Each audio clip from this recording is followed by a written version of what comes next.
Have you ever felt like your entire existence revolves around making everyone else's life easier, while yours falls apart piece by piece?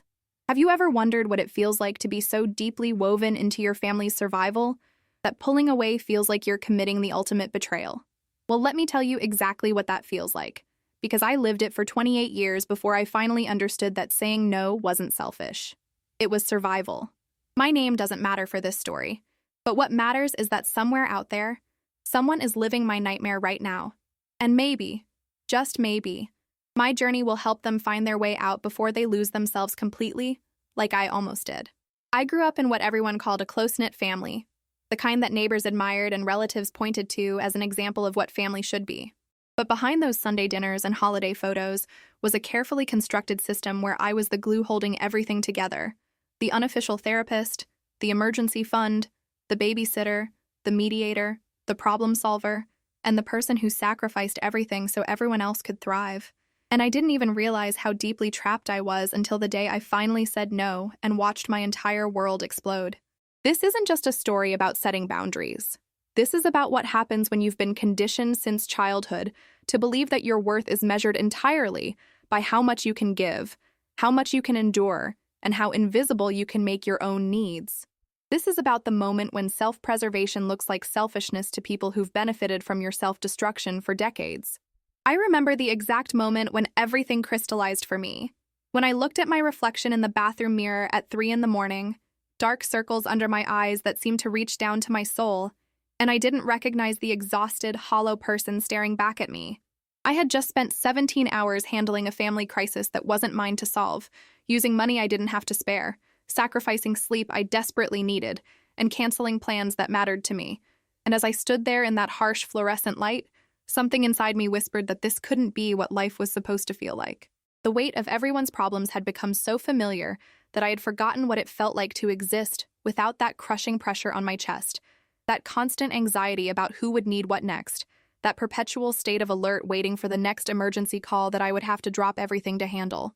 My phone had become a weapon of mass destruction, each notification a potential demand that I knew I couldn't refuse, because refusing had never been an option presented to me as a possibility.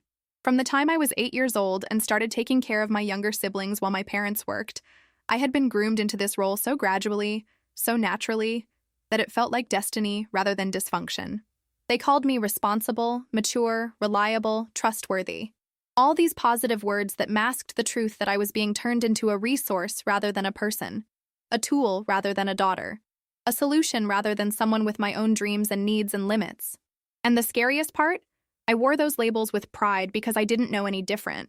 Because in my family, love and sacrifice were so intertwined that I couldn't tell where one ended and the other began. Because every time I helped someone, I felt that brief moment of mattering, of being needed, of being important, even as it slowly drained the life out of me drop by drop.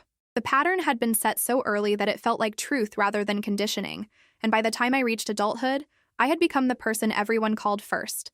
The one who always had the answer, always had the time, always had the resources, always had the willingness to put myself last. My family had learned that I was the path of least resistance, that unlike everyone else who had boundaries and limits and the ability to say no, I would always find a way to make things work, to stretch myself thinner, to sacrifice just a little bit more. And why wouldn't they keep asking when I kept saying yes? Why would they question a system that worked perfectly for them, even as it destroyed me from the inside out? I want you to understand something crucial here. My family weren't villains in some dramatic story. They were ordinary people who had learned that there was someone in their lives who would always catch them when they fell, always provide the safety net, always be the backup plan, and so they stopped building their own resilience. Because they didn't have to. They didn't wake up plotting how to take advantage of me.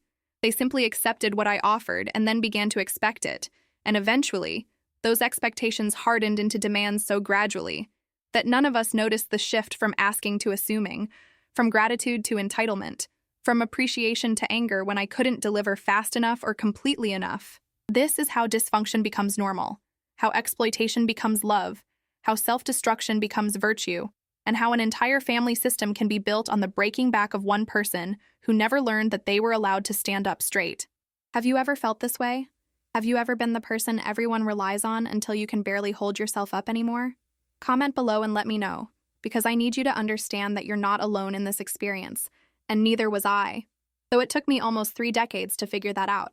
The foundation of my role as the family helper was laid so early that I can barely remember a time when I wasn't taking care of someone or something that shouldn't have been my responsibility.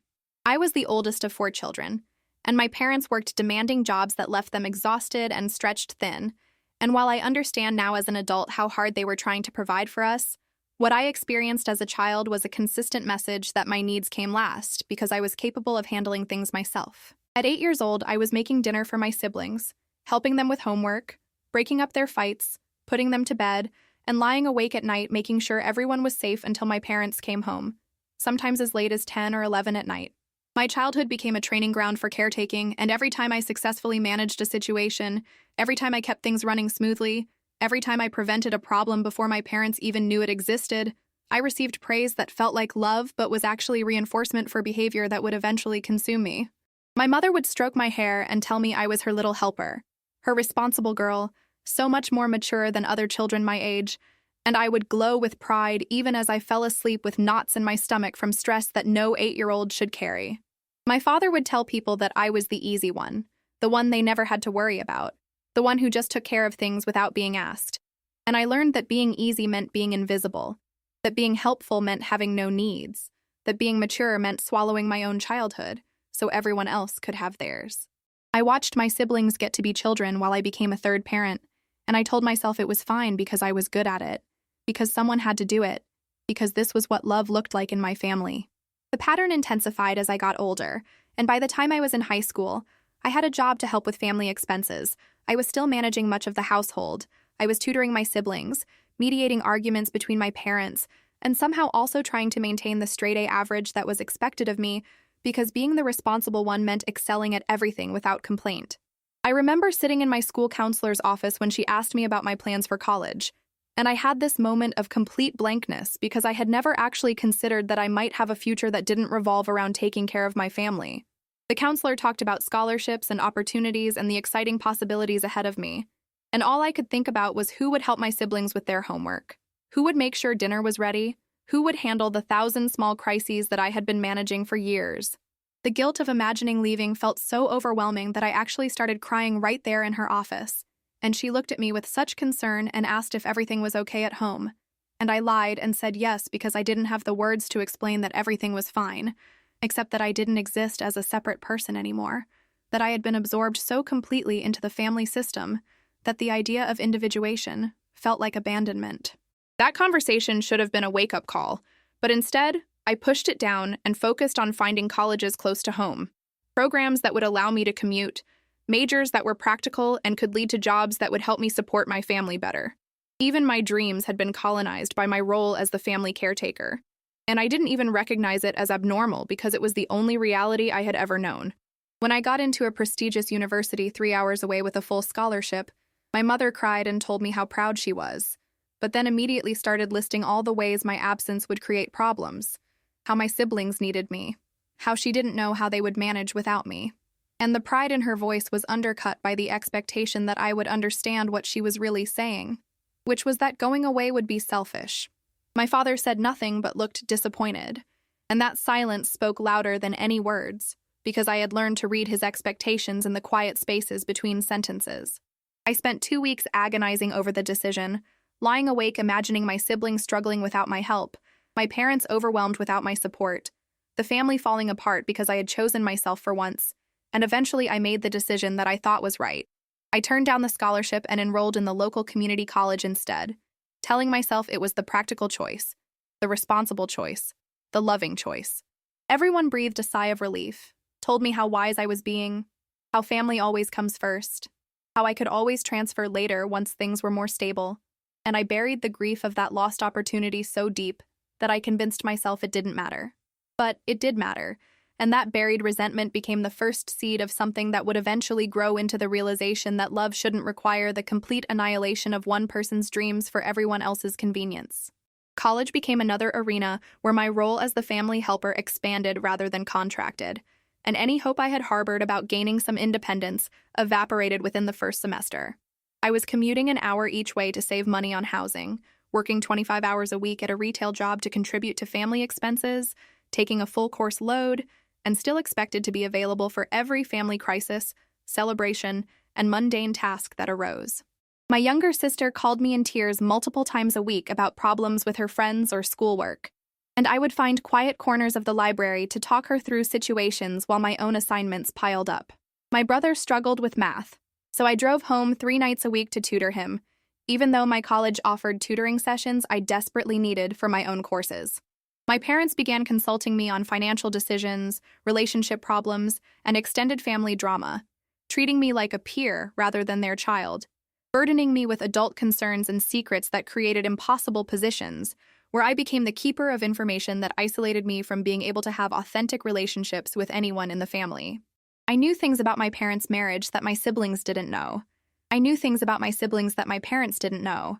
And I carried these secrets like stones in my pockets, weighing me down but unable to set them down without betraying someone's trust. The expectation that I would always be available, always be willing, always be capable, became so normalized that when I occasionally tried to establish small boundaries, saying I couldn't tutor my brother one night because I had an exam, asking my sister to try to handle something herself before calling me, suggesting my parents might want to see a counselor instead of using me as their mediator, I was met with hurt feelings, guilt trips, and accusations that I was becoming distant or uncaring or too focused on my own life, as if having any focus on my own life was inherently selfish. The message was clear and consistent. My role was to serve, and any deviation from that role would be met with emotional consequences that felt designed to pull me back into line. I started having panic attacks during my sophomore year, waking up in the middle of the night unable to breathe, feeling like the walls were closing in, experiencing this overwhelming sense of being trapped in a life that wasn't mine, but that I couldn't escape without destroying everyone I loved. I went to the student health center and they diagnosed me with anxiety and depression, prescribed medication, suggested therapy, but I didn't follow through with therapy because when would I find the time? And how would I pay for it when every spare dollar went to family needs? The medication helped take the edge off but didn't address the fundamental problem, which was that I was living multiple lives simultaneously: student, employee, parent figure, therapist, financial advisor, crisis, manager, and none of those lives included space for me to just be a young person figuring out who I was and what I wanted. My classmates talked about study abroad programs, internships in other cities, weekend trips, parties, dating, all these normal college experiences that seemed to exist in a parallel universe I could observe but never enter. I watched them with a mixture of envy and bewilderment, wondering what it felt like to live with that kind of freedom, that kind of assumption that your time and resources were your own to allocate as you wished.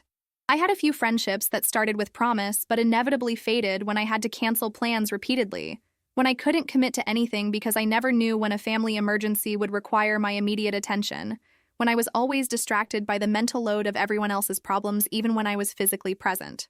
People stopped inviting me places, and I told myself it was fine because I didn't have time anyway. But the loneliness was crushing, the sense of being fundamentally different from everyone around me, of being trapped in obligations they couldn't comprehend and that I couldn't explain without sounding like I was complaining about people I loved. The transition from college to adult life only intensified the demands, because now I had a real salary and was seen as even more capable of helping with financial needs that extended beyond my immediate family. I graduated with my associate degree and immediately started working full-time as an administrative assistant, a job I was overqualified for, but took because it was close to home and offered stability and the flexibility to handle family emergencies. My first paycheck felt like a milestone until I realized how much of it was already spoken for, contributing to my parents' mortgage because they were behind on payments, helping pay for my sister's senior year expenses, covering car repairs for my brother, picking up groceries and household supplies because money was tight. I had moved into a tiny studio apartment to have some space of my own, but I was rarely there because I was always at my parents' house helping with something, and my own apartment became just a place to sleep between serving everyone else's needs. I started getting calls from extended family members too, aunts and uncles who had heard I was good with computers and could help them set up their phones or fix their laptops, cousins who needed rides to appointments or help moving or someone to watch their kids, grandparents who needed assistance with paperwork or bills or medical appointments. The word had spread through the family network that I was the helpful one, the capable one, the one who never said no, and suddenly I had become the unofficial family support system for what felt like dozens of people, all of whom genuinely needed help, but none of whom seemed to consider that I might have my own life or my own needs or my own limitations. Every time my phone rang, my heart would start racing before I even looked at who was calling, because I knew it would be someone needing something, and I had been so thoroughly conditioned to say yes that declining felt physically impossible, like trying to breathe underwater or walk through a wall. The requests came with such confidence, such assumption that of course I would help, that sometimes people didn't even ask. They just informed me of what they needed me to do and when, as if my time was communal property available for general use. My brother called me at 11 at night to tell me he needed me to drive him to pick up his car from the mechanic the next morning at 6, because he had to be at work by 7, not asking if I could do it, just telling me the plan. And when I hesitated because I had a work presentation at 8 that I needed to prepare for, he got irritated and said it would only take an hour and I could still get to work on time, completely disregarding that I would have to wake up. At 5, drive 30 minutes to pick him up, drive him to the mechanic, wait while he dealt with the paperwork, and then rush home to shower and get ready and drive to my own job. I did it because saying no felt like being a bad sister. But I was exhausted and unprepared for my presentation, and it showed. And my boss made a comment about being more organized, and I just smiled and nodded while internally screaming. My sister announced she was having a baby and immediately assumed I would be providing childcare once she went back to work, not asking if I could or wanted to, just stating that it made sense because daycare was expensive and I could just bring the baby to my apartment or watch it at her house and she would pay me something, but probably not much because family helps family. And I found myself nodding along even as I calculated how watching an infant full-time would be impossible with my work schedule, but somehow that would become my problem to solve rather than hers.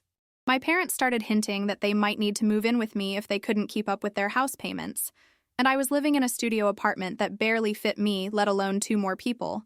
But I found myself looking at bigger apartments I couldn't afford, trying to figure out how I could make it work, because the alternative, saying I couldn't take them in, felt like condemning them to homelessness, even though they had other children, and options they weren't exploring because they knew I would solve it.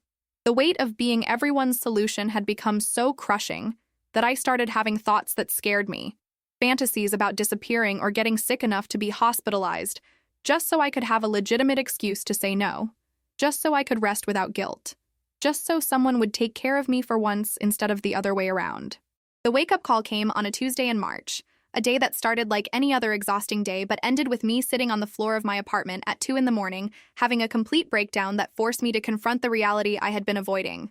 My mother had called me at work that afternoon in tears because the power company was threatening to disconnect their electricity if they didn't pay the past due balance by the end of the week, and could I help them with $300 just until my father's next paycheck came through. I had recently lent them money for car insurance that hadn't been paid back.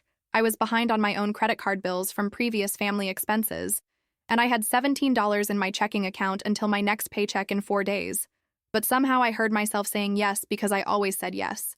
Because the thought of my parents sitting in a dark house felt unbearable, because disappointing them felt worse than my own financial crisis. I hung up and immediately felt the panic rising in my chest because I had no idea how I was going to come up with $300, and I spent my lunch break applying for a payday loan that I knew would trap me in a cycle of predatory interest, but felt like my only option. As I was filling out the application in my car, my brother called to ask if I could lend him money for rent, because he had spent too much going out with friends and was short by $400.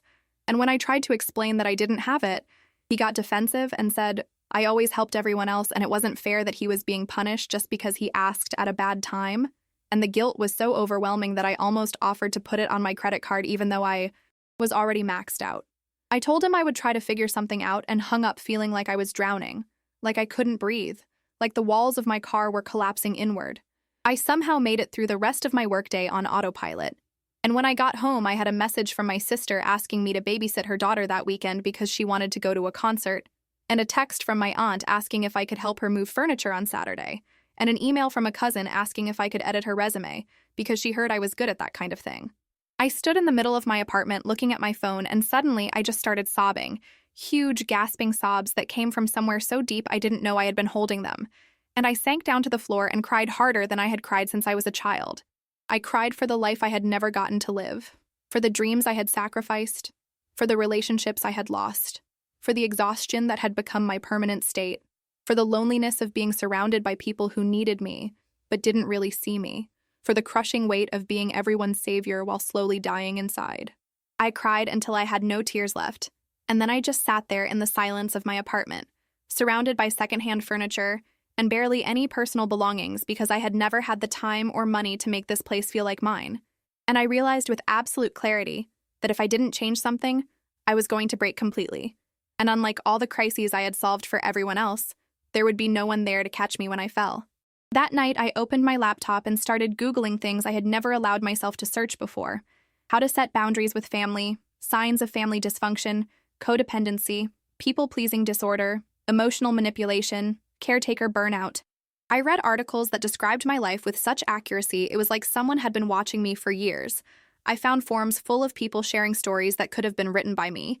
I discovered that what I had been experiencing had names: enmeshment, parentification, conditional love, exploitation masked as family obligation.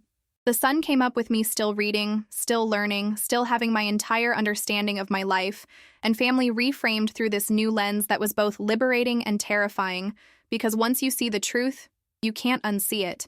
And I knew that moving forward meant making choices that would fundamentally alter every relationship I had ever known. Learning to say no was like learning to speak a foreign language that your mouth physically resists forming, like trying to rewire neural pathways that had been carved into stone over 28 years of conditioning. I started small, practicing in low-stakes situations, testing whether the world would actually end if I prioritized myself occasionally. When my cousin asked me to edit her resume, I took a deep breath and typed out a message that I revised 17 times before sending. "I'm really overwhelmed with my own commitments right now and won't be able to help with this. I hope you can find someone else or maybe check out the Career Center at the library. They offer free resume help." My finger hovered over the send button for 5 full minutes while my heart pounded and my mind screamed all the reasons why this was cruel and selfish and wrong. But I finally pressed send and then immediately wanted to unsend it, to take it back, to write that I had changed my mind, and of course I would help. But I didn't. I let it sit there, that tiny rebellion, that first crack in the foundation of my role as the family's universal helper. She responded with a simple, "Okay, thanks anyway," and I waited for the guilt to crush me, for the relationship to shatter, for the consequences I had been taught would come from saying no. But none of that happened. The world kept turning. She presumably found another solution, and I had taken the first trembling step toward reclaiming my own life. Encouraged by this small success, I tried again when my aunt asked me to help her move furniture. I told her my back had been bothering me and I couldn't do heavy lifting, which was partly true because the stress had manifested in physical pain throughout my body. She was disappointed but understood, and I realized that when I offered a reason rather than just saying no, people were more accepting, which wasn't ideal because I shouldn't need an excuse to decline something, but it was a stepping stone toward more direct boundaries. The real test came when my mother called about needing money for something else. This time it was a car repair that couldn't wait, and I felt my old patterns kicking in, the immediate impulse to say yes, to figure out how I would make it work, to put her needs above my own financial stability. But instead of agreeing immediately, I said something I had never said before. "Mom, I need to think about it and check my finances. Can I call you back tomorrow?" The silence on the other end was deafening, and then she said in a hurt voice that it was fine. She would figure something else out. She didn't want to be a burden, and the guilt trip was so familiar and so effective that I almost backtracked immediately. But I held firm, repeated that I would call her back, and ended the conversation even though my hands were shaking and I felt like I might throw up. That night, I looked at my bank account, at my credit card debt, at the payday loan I was still paying off, and I made a decision that felt revolutionary and terrifying in equal measure. I called my mother back and told her I couldn't help with the money this time, that I was dealing with my own financial challenges and needed to take care of those first. The conversation that followed was one of the most painful of my life, with my mother crying and asking how she had raised such a selfish daughter, saying she had sacrificed everything for me and this was how I repaid her. That family was supposed to help each other, and I was breaking that sacred bond. Every word felt like a knife, confirming every fear I had about what would happen if I stopped being the helper. But underneath the guilt and pain was a tiny spark of something else: anger. Anger that my financial stability was being framed as selfishness. Anger that my entire life of sacrifice was being erased in one moment of self-preservation. Anger that love in my family apparently meant destroying myself to prove my devotion. I told her I loved her, but I couldn't continue to sacrifice my own well-being, that I needed her to understand I was struggling too. And she hung up on me. And I sat there with the dead phone in my hand, feeling simultaneously liberated and devastated. The family backlash was swift and overwhelming. a coordinated campaign that felt designed to break me down and bring me back into line. Within hours of my conversation with my mother, I started receiving texts from my siblings, asking what was wrong with me, why I was abandoning the family. Did I think I was too good for them now? My father called and gave me a cold lecture about responsibility and loyalty and how disappointed he was in the person I was becoming. And the word becoming struck me because it implied I was transforming into something bad when really I was just trying to survive. My sister showed up at my apartment unannounced to confront me about being selfish, bringing her daughter along as if to remind me of family obligations, telling me that ever since I moved out, I had been acting different, distant, like I didn't care about anyone but myself. The accusations stung because they were so far from the truth. I had spent my entire life caring about everyone but myself, and the moment I started to include myself in that circle of care, I was labeled as selfish, which I was learning was a word wielded like a weapon against people who dare to have boundaries. The extended family got involved too. Aunts and uncles calling to express their concern about this worrying change in my behavior, cousins posting vague social media messages about fake family members and people who abandon their roots, grandparents leaving voicemails about how family is everything and blood is thicker than water, and I needed to remember where I came from. The pressure was relentless and orchestrated, as if they had all gotten together to decide on a strategy to guilt me back into compliance. And I felt so isolated and attacked that I almost caved, almost called them all and apologized, and promised to go back to being who they needed me to be. But something had fundamentally shifted in me during that breakdown on my apartment floor. Some core of self-preservation that had finally activated after years of dormancy, and I realized that their reactions were actually proving my point, that my value to them was based entirely on what I could provide, not on who I was as a person. If they loved me, truly loved me, wouldn't they be concerned about the burnout and panic attacks and financial stress I was experiencing? Wouldn't they want me to be healthy and happy? But those concerns never came up in any of their messages or calls. Only accusations about my selfishness and demands that I return to my role as the family helper. I started seeing a therapist, finally, using some of the money I would have given to my parents to invest in my own mental health, and she helped me understand that what I was experiencing was a classic response from an enmeshed family system when one member tries to individuate. She explained that I had been maintaining a dysfunctional equilibrium, and by changing my behavior, I was forcing the entire system to adjust. And systems don't like change, so they push back hard to restore the comfortable dysfunction. She taught me phrases to use when confronted. I understand you're upset, but this decision is final. I'm not discussing this anymore. I love you, and I'm also taking care of myself. And practicing these phrases in her office felt like learning to wield a shield against the onslaught. The therapy sessions were the first time in my life that someone had listened to my story and responded with validation, rather than expectations. Someone who said, "That must have been incredibly hard for you," instead of, "But family is supposed to help each other." Someone who reflected back to me that what I had experienced was not normal or healthy or loving, no matter how it had been packaged. Standing my ground required a level of emotional fortitude I didn't know I possessed. And there were days when I wavered, when the loneliness and guilt felt unbearable, when I questioned whether I was making a terrible mistake. The hardest moment came when my mother stopped speaking to me entirely, a silent treatment that lasted for 6 weeks and felt like emotional warfare designed to break me. I would call and she wouldn't answer. I would text and get no response. I showed up at their house once, and my father answered the door and told me my mother wasn't ready to see me yet, as if I were a child being punished who needed to learn my lesson before being welcomed back into favor. The rejection hurt more deeply than any of the angry words had, because silence carries its own particular cruelty, the message that you don't even deserve acknowledgement, that you have become so worthless that engaging with you would be beneath their dignity.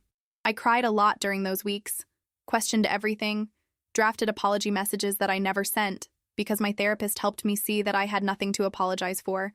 My siblings continued their campaign of making me feel terrible, sending me articles about adult children who abandon their parents, sharing stories about elderly people who died alone because their ungrateful kids stopped visiting, tagging me in social media posts about family loyalty in ways that felt pointed and aggressive. My sister told me I couldn't see my niece anymore because she didn't want her daughter around someone with such negative values, using my relationship with a child I loved as leverage to try to force me back into compliance. And that manipulation was so transparent and painful that I finally sent her a long message outlining everything I had done for her over the years. All the money I had lent that was never repaid, all the babysitting I had provided for free, all the emotional support I had, given during her struggles, and asking if none of that counted now that I was asking for some reciprocal consideration of my needs. She never responded to that message, and I realized that she couldn't respond because acknowledging my sacrifice would mean acknowledging her exploitation, and it was easier to maintain the narrative that I was selfish than to confront her own role in my burnout. I had a moment of doubt so profound that I actually packed a bag and drove halfway to my parents' house, ready to apologize and fix everything and go back to how things were. But I sat in my car at a rest stop and called my therapist's emergency line, and she talked me down, reminded me of all the work I had done, all the reasons I had made these changes, all the progress I had achieved. And slowly, I turned my car around and drove back to my apartment, and that drive home felt like choosing life over a slow death, like choosing myself for the first time in my existence. I started blocking my family members' numbers during work hours so I could function without constant interruptions and guilt trips. And the peace of having uninterrupted time to focus on my job was shocking. I hadn't realized how much mental energy I had been devoting to managing family drama even while trying to work. My performance at work actually improved. I started getting positive feedback from my boss.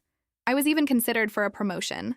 And these professional victories felt bittersweet, because they demonstrated how much my family's demands had been limiting my potential in every area of my life. The unexpected consequences of my boundary setting revealed truths about my family and our relationships that were painful but necessary to see. Not everyone reacted with anger and rejection. My youngest brother, who I had always felt closest to, reached out after a few weeks and asked if we could talk, really talk, without the family drama and pressure. We met at a coffee shop, and he told me something that shocked me. He was proud of me for standing up for myself, and he had been watching me sacrifice everything for years and feeling guilty that he hadn't tried to stop it. He admitted that the family had gotten so used to relying on me that they had stopped even trying to solve their own problems, knowing I would swoop in with solutions. He confessed that my parents had other options for dealing with their financial issues. They could downsize their house, cut unnecessary expenses, ask their other children for help. But they came to me first because I always said yes and never made them feel bad about asking. He revealed that my sister had plenty of money for childcare, but preferred to manipulate me into free babysitting because it was convenient. These revelations were both validating and crushing, confirmation that my suspicions about being taken advantage of were accurate, that the dysfunction I had started to identify was real and visible to others who had chosen to stay silent rather than disrupt the system. My brother apologized for not speaking up sooner, for benefiting from my sacrifice without questioning it. And that apology meant more to me than anything my parents or sister could have said, because it came with accountability and genuine remorse. He started making an effort to have a real relationship with me based on mutual respect rather than what I could provide, and slowly we built something authentic that hadn't existed before. I also heard from a few cousins who privately messaged me to say they understood what I was going through, that they had noticed the unfair expectations placed on me, that they disagreed with how the family was treating me but were afraid to say so publicly because they didn't want to become targets themselves. These quiet supporters didn't solve my loneliness or make the rejection hurt less, but they reminded me that I wasn't crazy, that my perception of the situation was accurate, that there were people who could see what was really happening, even if they couldn't or wouldn't speak up.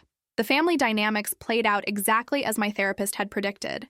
Some people escalated their pressure, trying to force me back into my old role.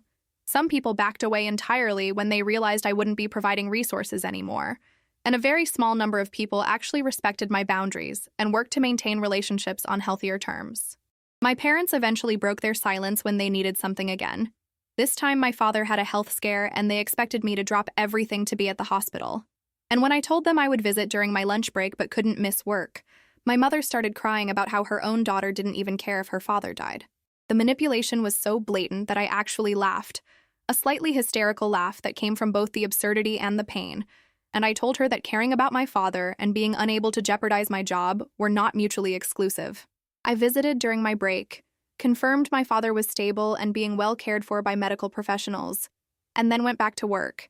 And the sky didn't fall and my father recovered, and I learned that I could care about someone without destroying my own life to prove it.